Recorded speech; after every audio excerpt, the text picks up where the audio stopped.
जमीनी मुद्दों को, यहाँ की जमीनी समस्याओं को उठाता है, उस पटल तक ले जाता है जहां पर नेता नहीं ले जाता है। वो यहाँ पर हमारे लोगों को जागरूक करने का काम कर रहा है। नवरात्रि में नवमी के दिन गरबे में गया वो, उसको लगा कि 3 बज गई है, 4 बज गई है। एक सवाल कर लिया उसने कि क्या भाई साहब, मैं भी गरबा देख रहा हूं लेकिन 4 बज गई यार, क्या बात है, पुलिस वाला आए नहीं, आज गरबा क्यों नहीं रुक रहा है? तो यहाँ के गरबा पंडाल के लोगों ने उसे फुटबॉल की तरह मारा। एक आदमी को देख के साला लिच्चर, गवार, भेड़िए साले इस तरह से अकायराना हरकत करते हैं, फुटबॉल की तरह हमारे एक भाई को मारा, शेर आदमी को, उस आदमी को मारा जो काम सरकार को करना चाहिए था, भीड़ी भाषा का प्रमोट करना चाहिए था। आदिवासी संस्कृति सभ्यता परंपरा को प्रमोट करने का काम भारत सरकार को भी है, राज्य सरकार को भी है। ये 244(1) है, ये 13(3) का 1 लागू होता है। यहां पर ग्राम सभा को विधि का बल प्राप्त है, यहां की पंचायत जो बोलेगी वो सर्वोपरि है। तो 3% लोग जो इस कस्बे में बैठे हैं, जो इस कस्बे में रह रहे हैं, वो जो गैर आदिवासी है, वो 3% सब नहीं होंगे। उस गरबा पंडाल में मौजूद 3-4 लोग ही होंगे और उससे प्रभावित 50 लोग होंगे। उन्होंने हमारे पत्रकार भाई के साथ मॉब लिंचिंग जैसी घटना की। आप समझ रहे हो मॉब लिंचिंग क्या होता है? जब भीड़ आती है, एक व्यक्ति को मारती है और वो आदमी मर जाता है। आपने देखा है चित्तौड़गढ़ में हमारे आदिवासी भील, वो भी झाबुआ के ही थे।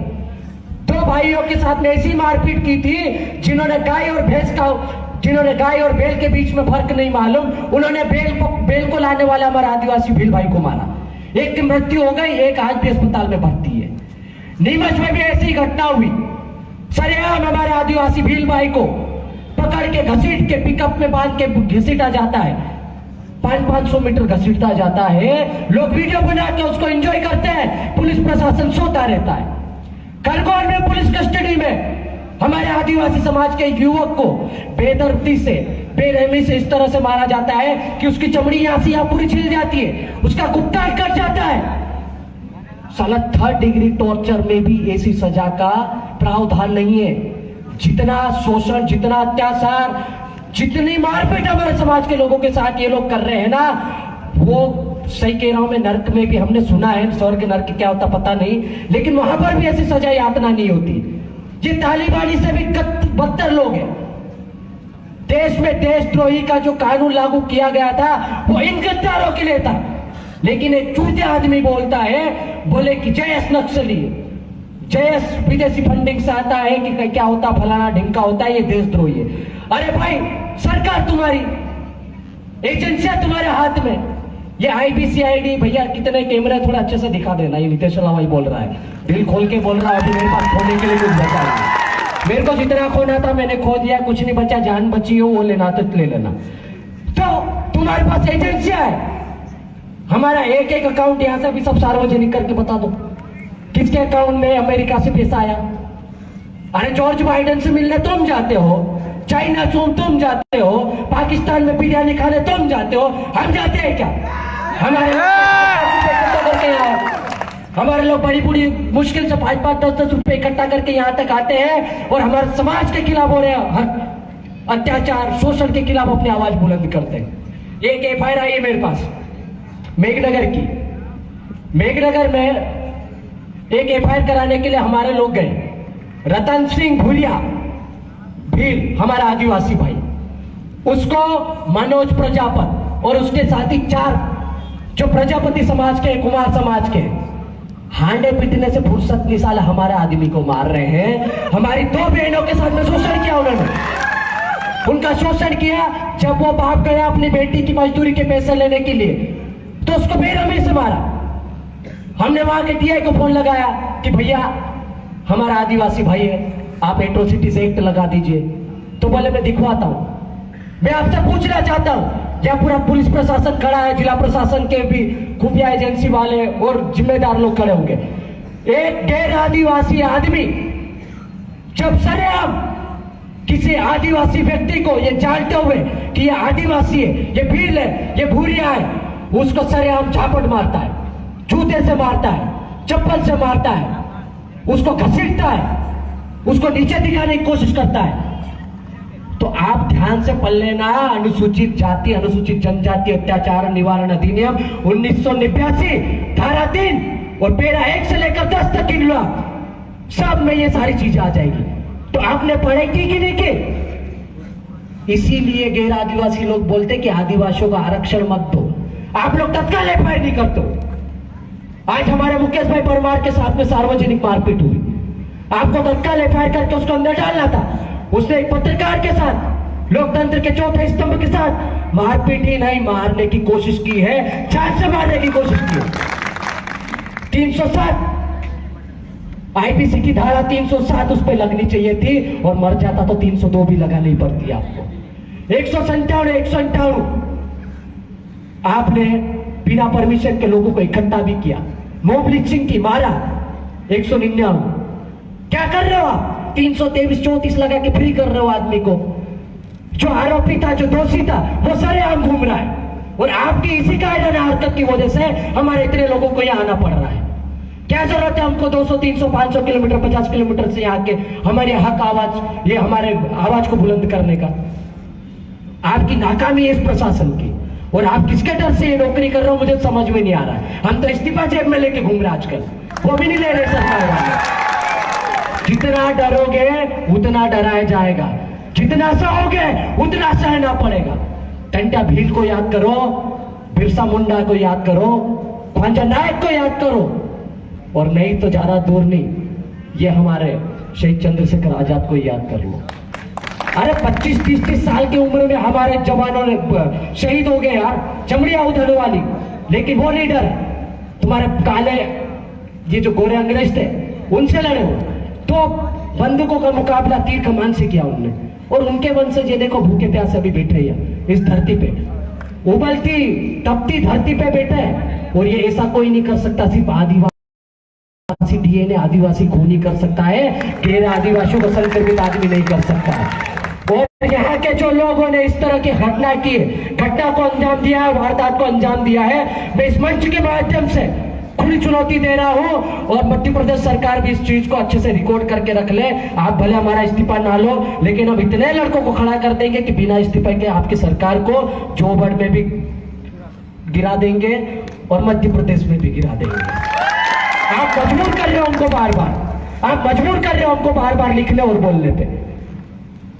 भाई सरेआम मार रहे हो, क्यों नहीं बोलेंगे यार? हमारी बहनों को 10-10 फीट के गहरे गड्ढे में गाड़ देते हो, यूरिया डालते हो, नमक डालते हो, इसलिए गाड़ देते हो ताकि उनके अवशेष ही खत्म हो जाए। एक बलात्कार का आरोपी सरेआम घूमता है गैर आदिवासी, लेकिन हमारा व्यक्ति यदि कोई बेरोजगार युवा एक जरा सी टिप्पणी भी कर दे भावनात्मक रूप से, तो 151 में उसको 4 दिन के लिए अंदर डालते हैं। ये कौन सा न्याय है भाई? कौन से कानून का पालन कर रहे हो तुम?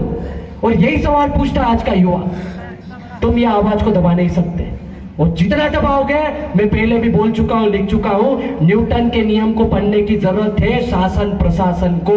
आप जिस चीज को जितना दबाओगे वो उतनी तेज रफ्तार से बाहर निकलेगी, और ये खुला चैलेंज है। अब ये क्रांति रुकने वाली नहीं है। ये टंटा को पढ़ चुके, ये बिरसा को पढ़ चुके हैं, ये लोग अब रुकने वाले नहीं है। ये सर कटा देंगे, लेकिन जुल्म और शोषण के खिलाफ हमेशा अपनी आवाज बुलंद करेंगे।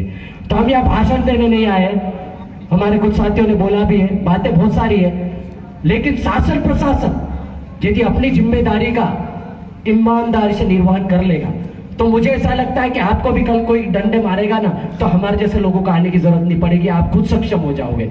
और आप जब तक रिश्वतखोरी करोगे, आप जब तक बेईमानी की नौकरी करोगे, आपको भी वो गैर आदिवासी दबा के रखेगा। ये 2.5-3% लोग इकट्ठे हैं। अरे तुम एक दिन नहीं, 2 दिन नहीं, साल भर दुकान बंद रखो, 10 साल रखो, हमारा क्या जा रहा भाई? दुकान तुम्हारी, पैसा तुम्हारा, शटर तुम्हारा। हम तो वो लोग हैं जब इस देश में अन्न निर्माण को अच्छे से लोगों ने नहीं जाना था, इस देश में जब साइंटिफिक थ्योरी नहीं आई थी, इस देश में जब आपने एल्कोहल का नाम नहीं सुना था, उस समय भाप आसवन विधि के द्वारा जो देसी कच्ची दारू बनाने का रिकॉर्ड है ना, ये बनाना आदिवासियों ने सिखाया है। महुआ से रोटी बना के खाना आदिवासियों ने सिखाया है। आज भी छत्तीसगढ़ झारखंड में देख लो, हमारे लोग वैसे जिंदा रह सकता है। तुम संभाल लो, तुम्हारी धोल अभी भी समय है, नहीं तो तुम्हारे पास ये अन्न नहीं आएगा, जल नहीं आएगा, तो फिर तुम कहाँ जाओगे? 5वीं अनुसूची अमल करने की जरूरत नहीं है। हम जब हमारे घर में ही हमारे लोगों को रोक लेंगे ना, तो 5वीं अनुसूची ऐसे ही अमल हो जाएगी और आपकी रोजी रोटी बंद हो जाएगी। तब हमारे घर में मत आना हाथ पैर जोड़ के कि भैया भैया बोलो बासे का जो समझा लेने एक कट्टू गऊ आप दो, मौके आप दो, ये नहीं चलेगा। फिर तुमको मौका भी नहीं मिलेगा।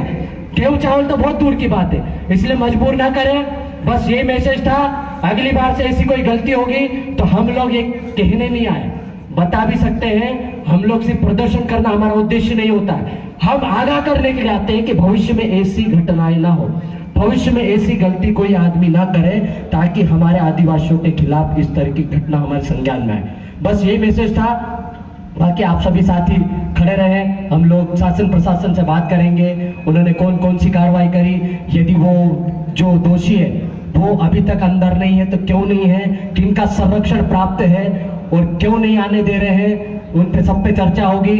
और ये भले राणापुर बंद रखे, एक दिन नहीं महीने भर रखे, हमको मतलब नहीं, लेकिन यदि दोषियों को अंदर नहीं डाला तो फिर राणापुर हम बंद कराएंगे, इस बात की गारंटी हम लेते हैं। जवाहर जिंदाबाद, इंकलाब जिंदाबाद।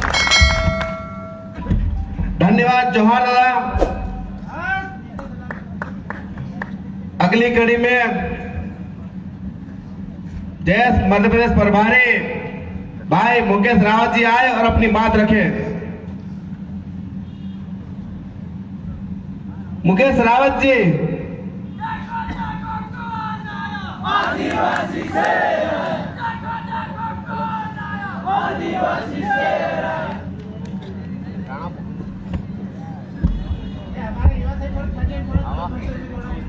धन्यवाद संचालन महोदय। साथियों, आज इस राणापुर धरती पर आने की क्यों आवश्यकता पड़ी? आज हमारे भाई राकेश परमार के साथ जो मुकेश परमार के साथ गैर आदिवासी लोगों द्वारा मारकूट और उनके साथ गलत तरीके से फंसाने का काम किया है, उसको न्याय दिलाने के लिए हम यहाँ पे उपस्थित हुए हैं।